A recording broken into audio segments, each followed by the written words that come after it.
Hello student, welcome online classes. कक्षा 11 राजनीति विज्ञान। हम पढ़ रहे थे मूल अधिकार। मूल अधिकार का इंट्रोडक्शन हम देख चुके थे। इसमें हमने पढ़ा था मूल अधिकार भाग 3 में है, अनुच्छेद 12 से 35 तक हैं।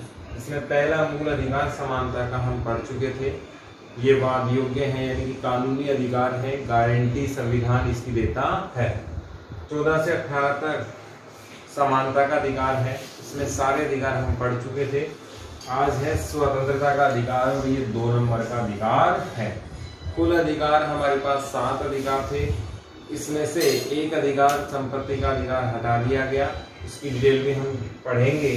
पहला समानता कंप्लीट हो चुका था कल। आज है स्वतंत्रता का अधिकार। यदि हम स्वतंत्रता की बात करें तो स्वतंत्रता मोस्टली 2 प्रकार की होती है। एक स्वतंत्रता वह है जो नकारात्मक है, एक स्वतंत्रता वह है जो सकारात्मक है। दोनों रूप हम इसके देखते हैं। पहली कौन सी? नकारात्मक। और दूसरी कौन सी? सकारात्मक। अधिकार समझने से पहले स्वतंत्रता को हमें समझना पड़ेगा कि स्वतंत्रता होती क्या है। जैसे हम आजादी से पहले की बात करें, 1947 15 अगस्त से पहले की बात करें तो हमारा देश गुलाम था, उपनिवेश था। ऐसी स्थिति में हमें सिर्फ वही कार्य करने के अधिकार थे जो हमें केवल अंग्रेजों से परमिशन मिलती थी। जैसे बहुत सारे कर हमें चुकाने पड़ते थे, लगान मूल्य आपने देखी होगी। उस प्रकार से हमने लगान दिए।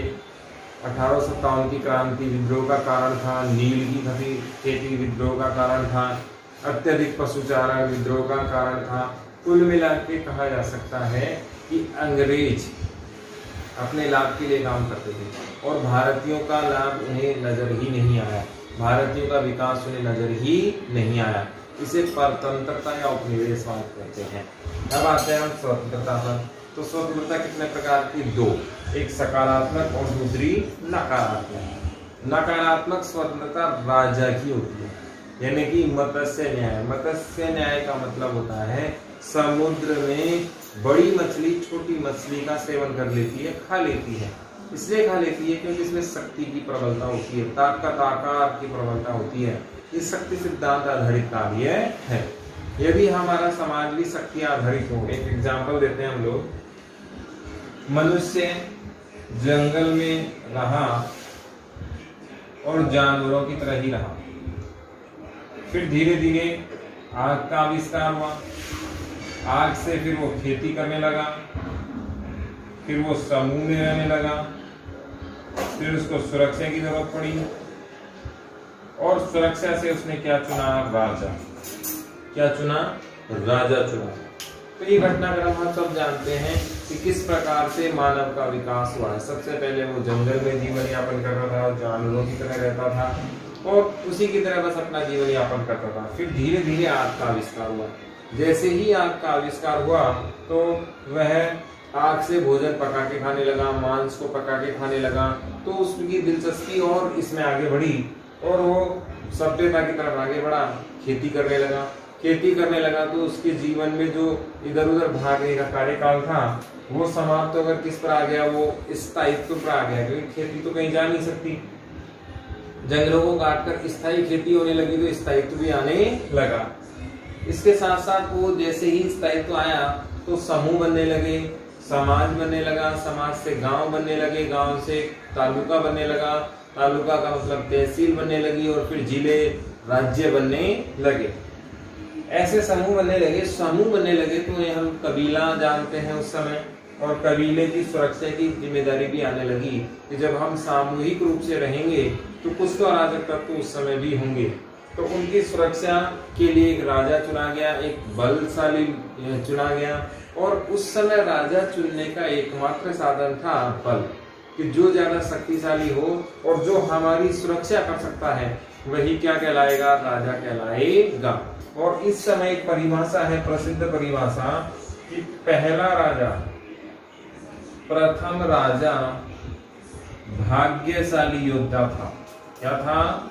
भाग्यशाली योद्धा था। बहुत प्रसिद्ध परिभाषा है, आपको याद रखनी है। और ये कहा था वोल्टेयर ने। वोल्टेयर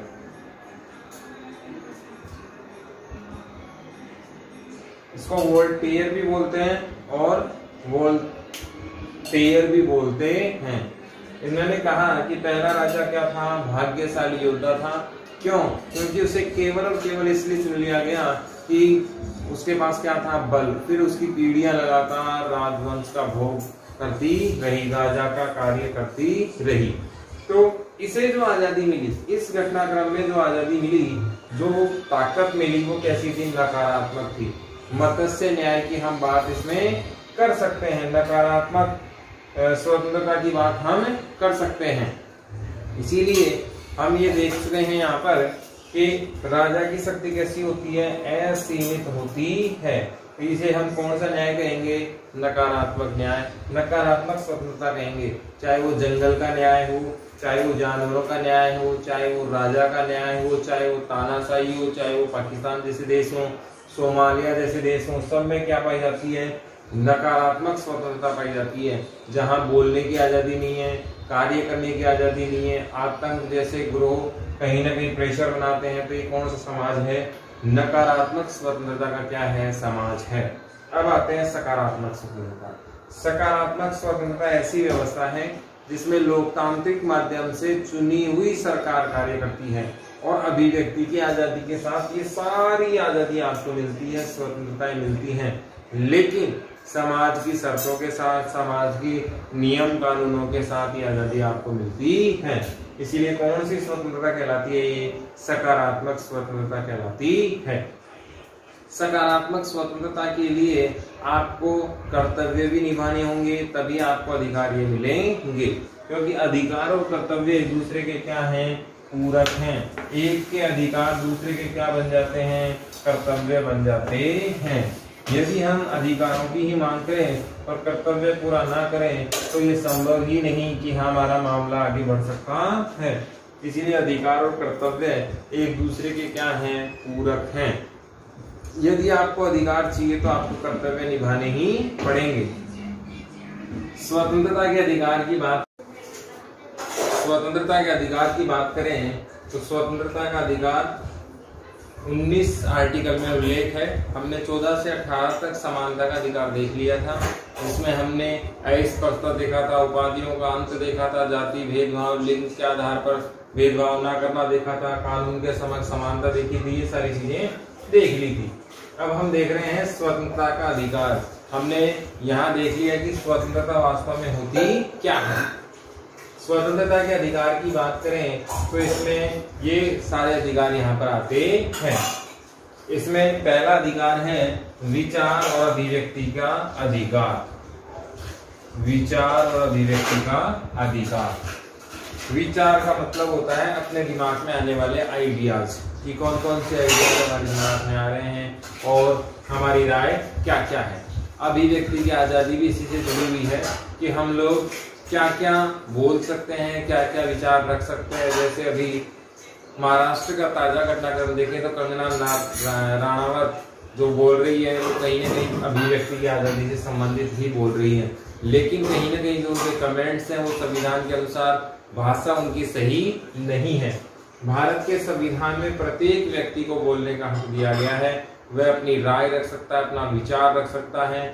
हम भी, चाहे वो केंद्र सरकार हो, चाहे राज्य सरकार हो, चाहे कोई मंत्री हो, एमएलए हो, सांसद हो, कोई भी संगठन हो, कोई भी धर्म, संस्था, जाति, वर्ण, लिंग, संप्रदाय, किसी पर भी अपने विचार रख सकते हैं, लेकिन वो विचार सभ्यता, संस्कृति और किसी की भावनाओं को ठेस पहुंचाने वाले नहीं होने चाहिए। आपने आज देखा होगा सोशल मीडिया है, इसमें पक्ष भी रखा जाता है, विपक्ष भी रखा जाता है। ट्विटर है, फेसबुक है, व्हाट्सएप, वीचैट, गूगल, बहुत सारी जगह हम कमेंट्स कर सकते हैं, लेकिन वो कमेंट्स कैसे होने चाहिए, किसी की भावनाओं को आहत नहीं होना चाहिए, अपशब्द का इस्तेमाल उसमें नहीं होना चाहिए। तो इस प्रकार की विचार और अभिव्यक्ति की आजादी हमें प्राप्त है। बहुत बार आपने देखा होगा, जैसे हमने डीयू का उदाहरण देखते हैं, दिल्ली यूनिवर्सिटी जो केंद्रीय विश्वविद्यालय है, डीयू की अगर हम बात देखें तो यहाँ बहुत बार आंदोलन हमने देखे हैं, लेकिन इन्हीं आंदोलनों में अभिव्यक्ति के नाम पर भारत विरोधी नारे भी हमने देखे हैं। भारत विरोधी नारे देखे हैं, पाकिस्तान समर्थक नारे देखे हैं। कहीं न कहीं ये आतंकवादियों की भाषा है। सामान्य नागरिक कभी भी देश विरोधी घटनाक्रम में नहीं जाएगा, देश का विरोध वो कभी भी नहीं करेगा। यदि वो आम नागरिक की तरह जीवन यापन कर रहा है, भारत के कानून के अनुसार चल रहा है, तभी उसे नागरिकता और अधिकार मिलेंगे। क्योंकि हम ये जानते हैं अधिकार तभी मिलेंगे जब आप अपनी ड्यूटीज कर्तव्य पूरा करेंगे। यदि आप कर्तव्य पूरा नहीं करते तो आपको अधिकार नहीं मिल सकते हैं।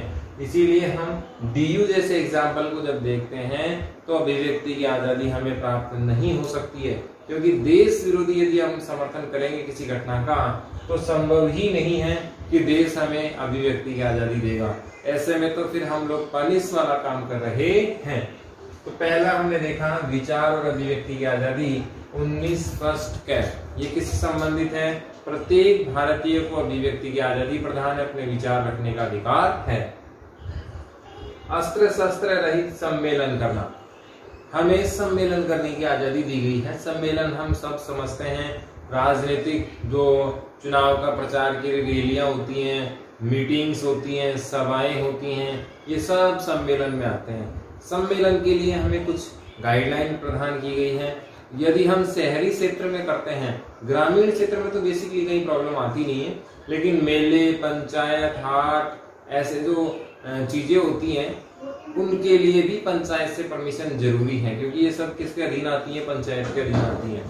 शहरी क्षेत्र में नगर पालिका है, नगर निगम है, कलेक्ट्रेट है, इन सब के अधीन जो जो जिस डिपार्टमेंट के अधीन आता है उनसे एनओसी लेनी होती है, नो ऑब्जेक्शन सर्टिफिकेट लेना होता है। उनकी परमिशन के बिना हम लोग कोई भी कार्य कर नहीं सकते हैं। क्यों नहीं कर सकते? क्योंकि सुरक्षा की जिम्मेदारी इन्हीं की होती है, व्यवस्था की जिम्मेदारी इनकी होती है। हम जैसे सड़क पर कोई सम्मेलन कर रहे हैं, कितने समय तक होगा, कितने लोग आएंगे, उनके लिए क्या व्यवस्थाएं की गई हैं, आपातकालीन कौन सी व्यवस्थाएं हैं, उस आधार पर पुलिस की व्यवस्था होती है, अल्टरनेट मार्ग निकाले जाते हैं, बाकी आम नागरिकों को असुविधा ना हो जो व्यवस्थाएं की जाती हैं। इसीलिए जब भी हम सम्मेलन करते हैं तो हमें परमिशन लेना क्या है? जरूरी होता है। हाँ, इस सम्मेलन में शर्त रखी गई है कि अस्त्र शस्त्र के बिना हम सम्मेलन कर सकते हैं। हमें पूरी आजादी है कि हम देश के किसी भी कोने में कहीं भी अस्त्र शस्त्र के बिना क्या कर सकते हैं? सम्मेलन कर सकते हैं। अस्त्र शस्त्र हम नहीं रख सकते। क्यों? अस्त्र शस्त्र की आजादी हमने लाइसेंस के साथ दे रखी है। यदि किसी व्यक्ति को लगता है कि उसकी जान को खतरा है, उसके कोई दुश्मन है, उसे मार सकता है, तो ऐसी स्थिति में उसे लाइसेंस शुदा राइफल्स मिलती हैं, पिस्टल्स मिलती हैं, वो केवल व्यक्तिगत कार्य के लिए मिलती हैं और उसका भी जवाब देना होता है। यदि उसमें से कोई गोली मिस हो जाए, कोई कारतूस मिस हो जाए, तो उसकी पूरी जिम्मेदारी संबंधित व्यक्ति की होती है। तो ऐसे में कोई भी व्यक्ति अस्त्र शस्त्र लेकर हथियार के दम पर सम्मेलन नहीं कर सकता है। ये हथियार केवल और केवल सेना और सुरक्षा बलों के लिए ही है। संघ और समुदाय निर्माण की आजादी, पूरे देश में आप किसी भी प्रकार का संघ बना सकते हैं। संघ का मतलब एनजीओज हैं, बड़े बड़े धार्मिक संगठन हैं, राजनीतिक संगठन हैं, दल हैं, ये सब आप बना सकते हैं। अपने नया समुदाय भी बना सकते हैं, कोई रोकने वाला नहीं है। चाहे वो धर्म आधारित हो, चाहे वो परंपरा आधारित हो, चाहे वो संस्कृति आधारित हो, उसमें नियम कानून आप तय कर सकते हैं, कहीं कोई दिक्कत नहीं है। लेकिन जो समाज के रूल रेगुलेशन है, राज्य के जो रूल रेगुलेशन है, नियम कानून है, उनके अनुसार वो होना चाहिए। ऐसा कोई नियम आप उस समुदाय का नहीं बना सकते जिससे आम नागरिक को नुकसान पहुंचे, समाज की मुख्य धारा को नुकसान पहुंचे, हमारे जो संविधान की नियमावली है उसका उल्लंघन हो, हमारे जो जुडिशरी सिस्टम है उसको पनिश करना पड़े। ऐसा कोई कार्य नहीं होना चाहिए।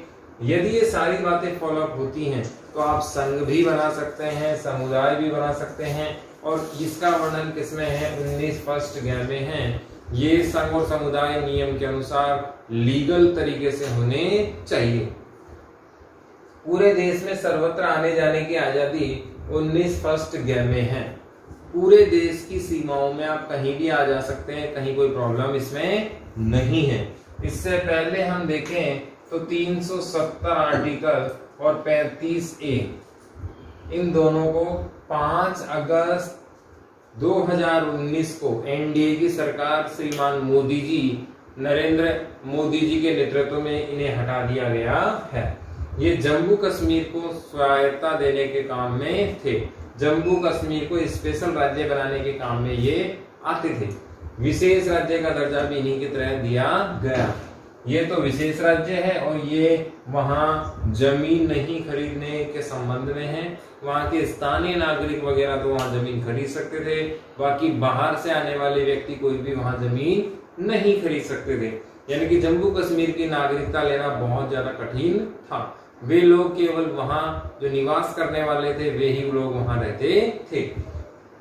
तो पूरे देश में सर्वत्र आने जाने की आजादी मिल चुकी है। देश के किसी भी भाग में हम आ सकते हैं, जा सकते हैं। शर्त क्या है? ऐसे प्रतिबंधित इलाके जो सुरक्षा की दृष्टि से भारत सरकार ने बना कर दिए हैं, ऐसे इलाके जिनको जान से हम जहां जाने पर हमारी जान को खतरा है वहां नहीं जा सकते। वे सारे इलाके जहां आम नागरिक आ जा सकता है, आम नागरिक के लिए खुले हुए हैं, चाहे वो पर्यटन से संबंधित हो, चाहे वो लोकल इलाके हों, चाहे किसी भी तरीके के किसी भी राज्य के किसी भी कोने में क्यों ना हो, जहां आम नागरिक जाना चाहे जा सकता है। जहां आम नागरिक के लिए जिस क्षेत्र को खोला गया है, पूरे देश में से कहीं से भी कोई भी नागरिक कहीं भी जा सकता है। तो सर्वत्र आने जाने की आजादी हमारा संविधान हमें देता है। निवास करने की स्वतंत्रता, इसमें आगे देखें तो भारत में निवास करने की आजादी भी दी गई है। पूरे देश में आप कहीं पर भी निवास कर सकते हैं। ये भी जम्मू कश्मीर के बाद में अलग से ये समस्या भी हट गई कि जम्मू कश्मीर में पहले नहीं रह सकते थे, कई जगह प्रतिबंधित व्यवस्थाएं थी। अब पूरे देश में हम कहीं भी जाकर जमीन खरीद सकते हैं, रह सकते हैं, खेती कर सकते हैं और पूरी तरीके से वहाँ हमारी जो लोकल सरकार होगी वो देखेगी हमारी सुरक्षा को। वहाँ का जो त्रिस्तरीय ढांचा है वो हमें लाइसेंस देगा हर चीज का, और केंद्र सरकार भी हमारी सुरक्षा करेगा, क्योंकि ये हमारा क्या है, मूल अधिकार है कि हम पूरे देश में कहीं भी जा सकते हैं, रह सकते हैं। वृत्ति और व्यापार, व्यापार देखें 19 फर्स्ट 6 में ये ऑप्शन है। इसको हम कैटेगरी में भी लिख सकते हैं, ABCD भी लिख सकते हैं, ABCDE और F। तो F क्या कहेगा, हम पूरे देश में व्यापार से संबंधित कमर्शियल एक्टिविटी कहीं भी कर सकते हैं, केवल उन चीजों को छोड़कर जिनका परमिशन भारत सरकार नहीं देता, जैसे राइफल्स बनाना हो, वेपन्स बनाने हो, और भी बहुत सारी ऐसी चीजें जो रासायनिक केमिकल हथियार हैं, रासायनिक जीव जंतुओं से, रसायन के माध्यम से जीव जंतुओं से छेड़छाड़ हो सकती है। बहुत प्रकार के रसायन हो सकते हैं जो हानिकारक हैं, बहुत प्रकार के बैक्टीरिया हो सकते हैं, जीवाणु जिन्हें कहते हैं, वायरस जिन्हें कहते हैं, जैसे कोरोना वायरस। इस प्रकार के एक्सपेरिमेंट हम नहीं कर सकते हैं क्योंकि ये प्रतिबंधित में आते हैं। यदि हम व्यापार कर रहे हैं तो व्यापार के लिए कुछ व्यापार लाइसेंस में आते हैं, कुछ व्यापार लाइसेंस में नहीं आते। यदि व्यापार लाइसेंस में नहीं आता है तब तो कोई रोक टोक है ही नहीं। यदि व्यापार लाइसेंस के तहत आता है तो स्थानीय स्तर का लाइसेंस है तो स्थानीय स्तर से मिलेगा, राज्य स्तर का है तो राज्य स्तर से मिलेगा, और केंद्रीय स्तर का है तो केंद्रीय स्तर से मिलेगा।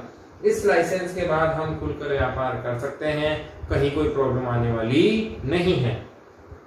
तो यहाँ पर हमारा दूसरा मूल अधिकार होता है समाप्त। दूसरे मूल अधिकार में हम देखें तो ये 5-6 बिंदु यहाँ पर आए। विचार अभिव्यक्ति की आजादी, सवाल बनेगा हमारे, आपको जो क्वेश्चन पूछा जाएगा वो पूछा जाएगा स्वतंत्रता के अधिकार को स्पष्ट कीजिए। तो ये पूरा अधिकार ऐसे कैसे आ गया, आपसे पूछा जा सकता है संघ और समुदाय की आजादी कौन से आर्टिकल में है, 19 फर्स्ट घ में है। ये ऐसे पूछा जा सकता है 19 फर्स्ट घ किससे संबंधित है, सर्वत्र आने जाने की आजादी। सबसे ज्यादा अगर आपसे पूछा जाता है तो ये 2 ही पूछे जाते हैं, उसमें भी फर्स्ट नंबर पर ये है।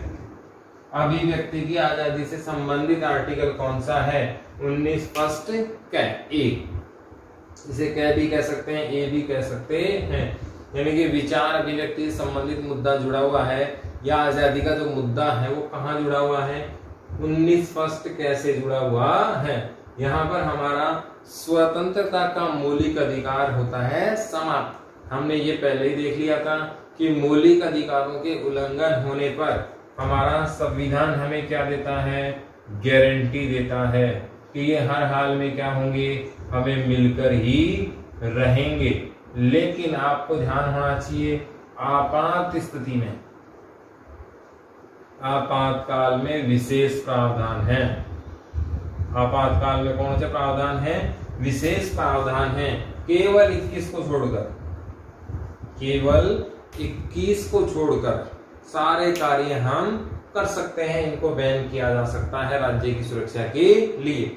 21 में क्या है? जीवन और देह, हम अगले टॉपिक में पढ़ेंगे। 21, 22 और 23 अनुच्छेद कैसे अधिकार हैं? व्यक्तिगत अधिकार हैं। कैसे अधिकार हैं? व्यक्तिगत, अपने से संबंधित हैं, व्यक्तिगत जीवन से संबंधित हैं। और इसमें केवल 21 को छोड़कर बाकी सारे जितने भी 6 के 6 जितने भी पार्ट हैं आपातकालीन व्यवस्थाओं में राज्य चाहे तो उन्हें कुछ कम कर सकता है, पूरे कम कर सकता है, वैसे गारंटी दी गई है। विशेष परिस्थितियों में विशेष प्रकार के ही अधिकार मिलेंगे।